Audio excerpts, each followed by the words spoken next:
పిఠాపురం పురితికాదేవి శక్తిపీఠాల్లో 10వ శక్తిపీఠం. అమ్మవారు ఇక్కడే కొలువై ఉన్నారు.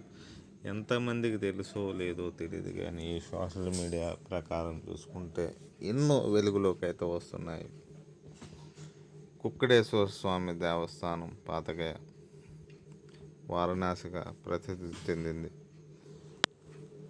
అలాగే గతంలో పీఠకాపురం కాస్త పిఠాపురంగా మారింది. అలాగే చూసుకుంటే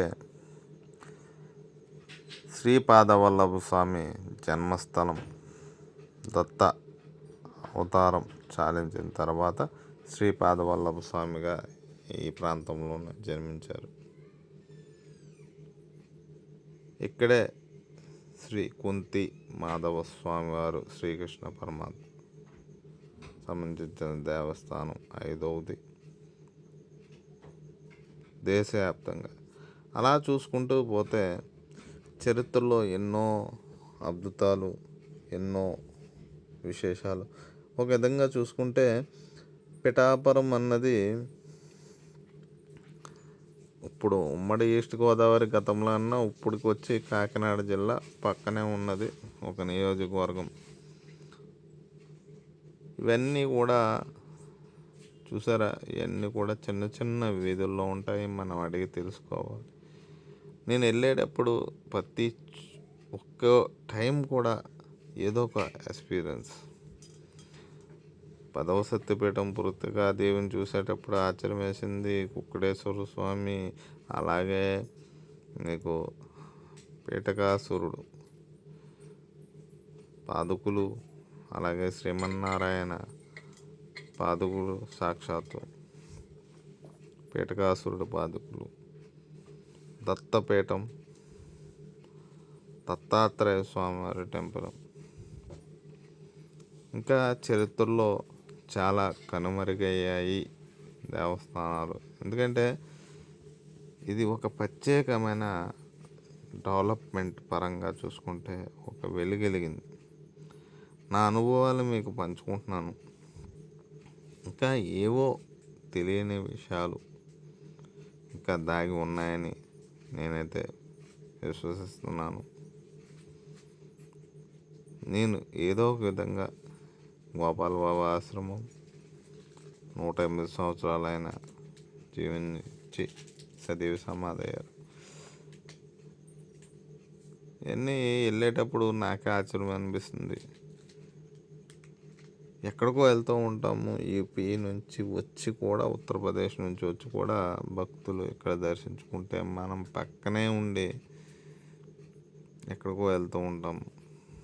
ఎన్నో పుణ్యక్షేత్రాలు తిరుగుతూ ఉంటాం. ముందు మనం మన చుట్టుపక్కల ఉన్న ప్రాంతాల్లోనే ఇలాంటి ప్రసిద్ధికరమైన దేవస్థానాలు ఒక పిఠాపురం చాలండి. సర్వం దేవాలయాలన్నీ కూడా అలనాటి ఘన చరిత్ర, శతాబ్దాల నాటి టెంపుల్స్, గుళ్ళు, ఇక్కడ మందిరాలు మీకు ఎదురవుతూనే ఉంటాయి. కొన్ని కాలగర్భంలో కలిసిపోయినాయి. ఈ పిఠాపురంపై దృష్టి పెట్టి ప్రభుత్వము ఇవన్నీ వెలుగులోకి తీస్తూ, అలాగే ఉన్న మట్టికి డెవలప్మెంట్ చేసుకుంటూ వస్తే ఇదొక, ఇప్పుడు మనం తిరుపతి వెళ్తే దైవ పరంగా చూసుకుంటే తిరుపతి క్షేత్రం, కాశీ క్షేత్రం ఇలా చెప్పుకుంటూ ఉంటాం. అదేవిధంగా పిఠాపురాన్ని కూడా అదే విధంగా తయారు చేయొచ్చు. తయారు చేయడం ఏంటి, ఆల్రెడీ తయారైనదే.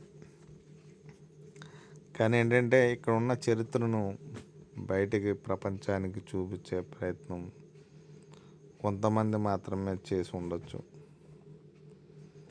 ఆఖరికి ఇదే కుక్కడేశ్వర స్వామి దేవస్థానం ఒకసారి లోనికి వెళ్ళి చూద్దాం. అక్కడ ఉన్న జ్యువెల్స్ అన్నీ కూడా. అలాగే శ్రీరామ దత్తపీఠం, ఇంకా చాలా చాలా చాలా ఉన్నాయి.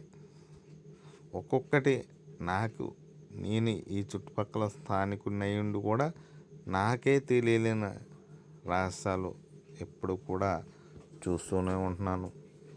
అప్పుడే నాకు అనిపించింది ఇంకా చాలా చాలా చరిత్రలోకి వెళ్తే ఇంకా ఎన్నో విశేషాలు బయటపడతాయి. అవన్నీ కూడా మనము అందరికీ తెలియజేయాలి, అందరూ దర్శించుకోవాలి. కాశీ, ప్రయాగ్రాజ్, తిరుపతి, ఎన్నో పైన యూపీ, ఉత్తరప్రదేశ్, రాజస్థాన్, ఎక్కడెక్కడో ఉన్న టెంపుల్స్కి వెళ్తూ ఉంటాం. కానీ మన పక్కన ఉన్న పిఠాపురంపై దృష్టి అస్సలు ఉండదు.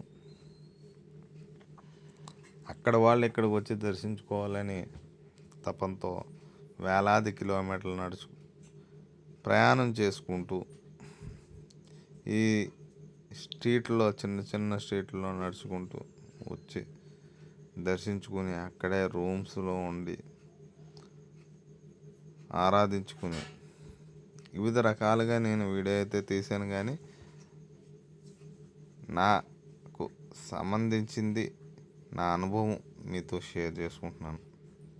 వీడియో ఎలా ఉన్నది అన్నది పక్కన పెడితే ఇంకా దీనికంటూ ఒక స్పెషల్గా డాక్యుమెంటరీ వీడియో చేయాలి అన్న కోరిక అయితే ఉంది. ఆ పిఠాపురం సంబంధించిన దేవత సంబంధించిన వారందరూ కూడా ఆశీర్వాదాలతో మీ అందరి ముందుకు తీసుకురావడానికి ప్రయత్నిస్తాను. చేయాలి, ప్రయత్నం ఖచ్చితంగా చేయాలి, మీకు చూపించాలి. ఆ అనుగ్రహం కూడా ఉండాలి మనకి. పిఠాపుర శాస్త్రం అంటే ఆ స్థలం ఎలాంటిదంటే క్షేత్రం, స్థలం ఎన్నో జన్మల పుణ్యం మాట. అక్కడ మనం వెళ్ళి అడుగు పెట్టామంటే అక్కడ ఉన్న స్థానికులకి చాలామందికి తెలియదు. కాలగర్భంలో కలిసిపోయినాయి అన్నీ కూడా.